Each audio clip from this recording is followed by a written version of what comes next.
Hello students, let us consider the next topic from module 1, that is processor operation. The job of the processor is to execute programs which are composed of multiple instructions. At this point we should remember that instructions executable by the processor are always in the machine code. Programs developed with high-level language instructions are first changed to this machine code understandable by the processor. In general, these machine code instructions are extremely primitive and simple. അതായത് ഇവിടെ നമുക്ക് പ്രൊസസ്സറിൻ്റെ job എന്ന് പറയുന്നത് programmes execute ചെയ്യാനാണ്. Programme എന്ന് പറയുന്നത് multiple instructions ആണ് ഒരു പ്രോഗ്രാമിൽ ഉണ്ടാവുക. അപ്പോൾ ഇവിടെ നമ്മൾ പറയുന്നത് എന്താണെന്ന് വെച്ചാൽ ഇൻസ്ട്രക്ഷൻസ് എപ്പോഴും മഷീൻ കോഡിലാണ് ഉണ്ടാവുക. അതായത് പ്രോഗ്രാംസ് പക്ഷേ ഒരു പ്രോഗ്രാമർ ഡെവലപ്പ് ചെയ്യുന്നത് ഡിഫറെൻറ്റ് ലാംഗ്വേജസ് ആയിരിക്കാം. അപ്പം high level language, low level language, okay, machine level language. അപ്പോൾ ഈ ലാംഗ്വേജസിൽ പ്രോഗ്രാം എഴുതും ആൻഡ് അത് പിന്നീട് മഷീൻ കോഡിലേക്ക് കൺവേർട്ട് ചെയ്യേണ്ടി വരും എന്തായാലും. അതായത് to be understandable by the പ്രൊസസ്സറിന് മനസ്സിലാക്കണമെങ്കിൽ അത് മഷീൻ കോഡിലേക്ക് കൺവേർട്ട് ചെയ്യേണ്ടി വരും. അത് വേറെ തന്നെ പ്രോഗ്രാംസ് ഉണ്ട്. So these machine code instructions R extremely primitive and simple. ശരിക്കും പറഞ്ഞാൽ ഒരു മഷീൻ കോഡ് ഇൻസ്ട്രക്ഷൻസ് എന്ന് പറയുന്നത് സിമ്പിളാണ്, അതുപോലെ തന്നെ ബേസിക് ആയിട്ടുള്ള കാര്യങ്ങളാണ്. അതായത് പ്രിമിറ്റീവ് എന്ന് പറയുമ്പോൾ ബേസിക്, അതായത് കൂടുതൽ കോംപ്ലിക്കേറ്റഡ് അല്ല. ഫോർ എക്സാമ്പിൾ, അതായത് നമ്മൾ എക്സാമ്പിൾ പറയുന്നത് copy a byte, data byte from external memory to internal register or vice versa. Add two numbers available within the processor registers. If the result of subtraction is 0, then skip next 3 or 3333 instructions. These instructions must be present in binary form within the memory of the system. അതായത് ഇവിടെ നമുക്ക് ഇൻസ്ട്രക്ഷൻസിന് എക്സാമ്പിളാണ് ഇവിടെ കൊടുത്തിട്ടുള്ളത്. അതിലൊരു instruction എന്ന് പറയുന്നത് ഒരു ഡേറ്റ ബൈറ്റ് കോപ്പി ചെയ്യാൻ വേണ്ടിയാണ്. അതായത് എക്സ്റ്റേണൽ മെമ്മറിയിൽ ഒരു ഡേറ്റ ഉണ്ടാവും, ആ ഡേറ്റേനെ ഇൻറ്റേർണൽ രജിസ്റ്ററിലേക്ക് കോപ്പി ചെയ്യാൻ വേണ്ടി. ഓക്കെ, അത് ഇൻറ്റേർണൽ രജിസ്റ്ററിലേക്ക് ലോഡ് ചെയ്യാൻ വേണ്ടി. അതുപോലെ തന്നെ തിരിച്ചാവാം, അതായത് ഇൻറ്റേർണൽ രജിസ്റ്ററിൽ നിന്ന് എക്സ്റ്റേണൽ മെമ്മറിയിലേക്ക് അതുപോലെ തന്നെ സ്റ്റോർ ചെയ്യാം, ഓക്കെ, കോപ്പി ചെയ്യാം. സോ അങ്ങനെ രണ്ട് രീതിയിലും ചെയ്യാം. ഇനി വേറൊരു ഇൻസ്ട്രക്ഷൻ എന്ന് പറയുന്നത് രണ്ട് നമ്പേഴ്സ് ആഡ് ചെയ്യാൻ വേണ്ടി. So add two numbers which are available in the processor registers. Okay, ഇനി വേറൊരു ഇതെന്ന് പറഞ്ഞാൽ നമുക്കിപ്പം ബ്രാഞ്ച് ചെയ്യാൻ, അല്ലെങ്കിൽ ആ ഒരു സീക്വൻസ് മാറുന്നൊരു കേസാണ്. അതായത് ഒരു ഓപ്പറേഷൻ ഡിപ്പെൻഡ് ചെയ്തിട്ട് ഒരു ഓപ്പറേഷൻ ചെയ്യാൻ വേണ്ടി. അതായത് ഇപ്പോൾ സബ്ട്രാക്ട് ചെയ്തു, ഓക്കെ, രണ്ട് നമ്പർ സബ്ട്രാക്ട് ചെയ്തു. സപ്പോസ് രണ്ട് നമ്പർ സബ്ട്രാക്ട് ചെയ്താൽ റിസൾട്ട് 0 ആണെന്ന് വിചാരിക്കുക.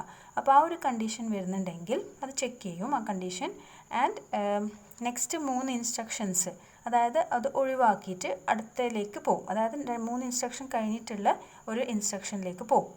അത് 3 ഇൻസ്ട്രക്ഷൻ ആവാം, അല്ലെങ്കിൽ ദാറ്റ് ഈസ് 3333, അതായത് അത്രയും താഴേക്ക് പോകാം, അല്ലെങ്കിൽ അത്രയും ഇൻസ്ട്രക്ഷൻസ് ഒഴിവാക്കിയിട്ട് പോകാം. അത് ബ്രാഞ്ചിങ് ഇൻസ്ട്രക്ഷനാണ് പറയുന്നത്. ഓക്കെ, ആൻഡ് ഇൻസ്ട്രക്ഷൻസ് എല്ലാം ബൈനറി ഫോമിലാണ് ഉണ്ടാവുക മെമ്മറിയിലേക്ക്. Okay, next is the instruction cycle. To execute any type of instruction, including those that are cited above, the processor should perform the following steps: fetch, decode, execute. Combination of these 3 steps is known as the instruction cycle. അതായത് ഇവിടെ നമുക്ക് ഏത് type of instruction execute ചെയ്യാൻ വേണ്ടി പ്രൊസസ്സറിൽ 3 സ്റ്റെപ്സാണ് perform ചെയ്യുന്നത്. Okay, fetch ചെയ്യുന്നു, അതുപോലെ തന്നെ ഡീകോഡ് ചെയ്യുന്നു, എക്സിക്യൂട്ട് ചെയ്യുന്നു. ഓക്കെ, ഈ സ്റ്റെപ്സിൻ്റെ എല്ലാം കോമ്പിനേഷൻ ആണ് ഇൻസ്ട്രക്ഷൻ സൈക്കിൾ എന്ന് പറയുന്നത്. ഓക്കെ, അപ്പോൾ ഈ ഇൻസ്ട്രക്ഷൻ സൈക്കിളിൻ്റെ ആ ഒരു സമയത്താണ് ഫെച്ച് ചെയ്യുന്നത്. അതായത് പ്രൊസസ്സർ ഒരു ഇൻസ്ട്രക്ഷൻ ഫെച്ച് ചെയ്യുന്നു, ആ ഇൻസ്ട്രക്ഷനെ ഡീകോഡ് ചെയ്യുന്നു, അതേപോലെ തന്നെ ആ ഇൻസ്ട്രക്ഷൻ എക്സിക്യൂട്ട് ചെയ്യുന്നു. ഓക്കെ, അപ്പോൾ ഇവിടെ നമുക്ക് അതിൻ്റെ ഒരു ഫ്ലോ ചാർട്ട് കാണാം.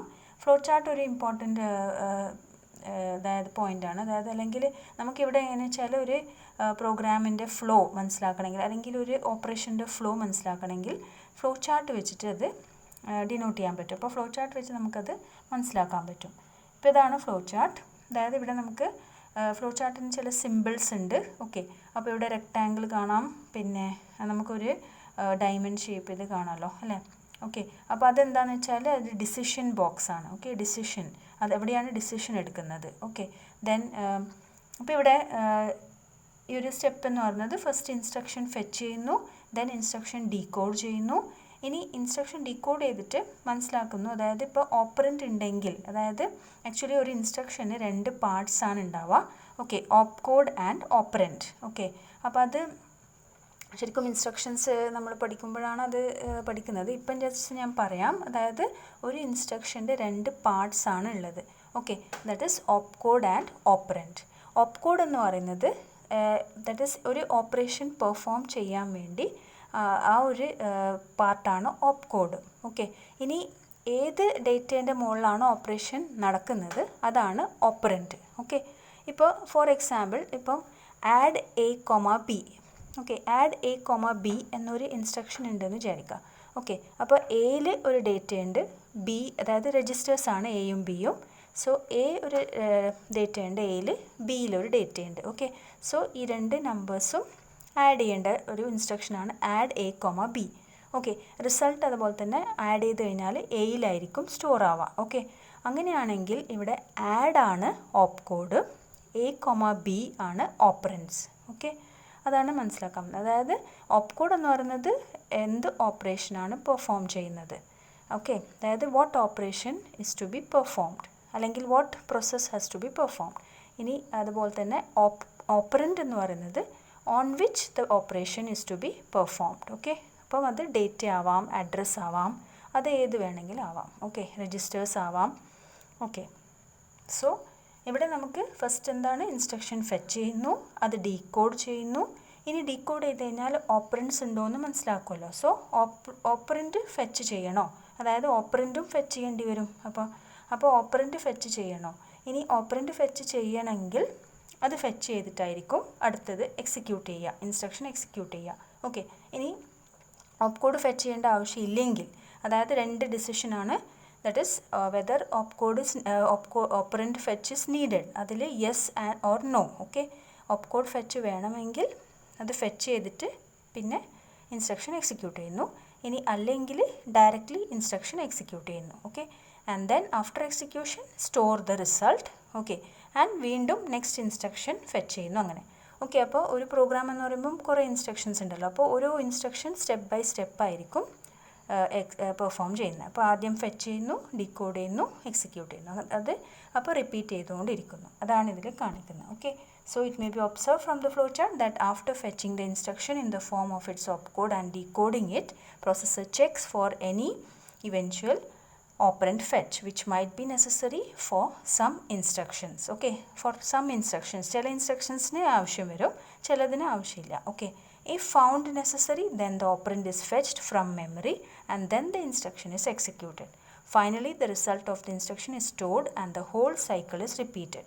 At this point, a question may arise why this is designated as a simplified instruction cycle. അപ്പോൾ ഇവിടെ നമുക്ക് ഇതിൻ്റെ ഫിഗറിൻ്റെ ഇതിൽ കാണാം, flow chart for simplified instruction cycle എന്നാണ് പറഞ്ഞത്. ഓക്കെ, അപ്പോൾ എന്തുകൊണ്ടാണ് അങ്ങനെ പറയുന്നത്? The answer is we are avoiding many other details related with the instruction cycle. Example, checking for any interrupt signal or looking for any direct memory access request and so on. Okay, അതായത് അവിടെ പല ഡീറ്റെയിൽസും ഒഴിവാക്കുന്നുണ്ട്. അതായത് ഇത് simplified ആണ്, അപ്പോൾ പല ഡീറ്റെയിൽസും ഒഴിവാക്കുന്നുണ്ട്. കാരണം ഇൻട്രപ്റ്റ് ഉണ്ടോ എന്ന് ചെക്ക് ചെയ്യേണ്ടത്, അല്ലെങ്കിൽ ഒരു ഡയറക്റ്റ് മെമ്മറി ആക്സസിൻ്റെ റിക്വസ്റ്റ് ഉണ്ടോ, അങ്ങനെ ചില കാര്യങ്ങളുണ്ട്. അപ്പോൾ അതെല്ലാം ഇവിടെ ഒഴിവാക്കിയിട്ടാണ് കൺസിഡർ ചെയ്യുന്നത്. അതുകൊണ്ടാണ് ഇതിനെ സിംപ്ലിഫൈഡ് ഇൻസ്ട്രക്ഷൻ സൈക്കിൾ എന്ന് പറയുന്നത്. ഓക്കെ.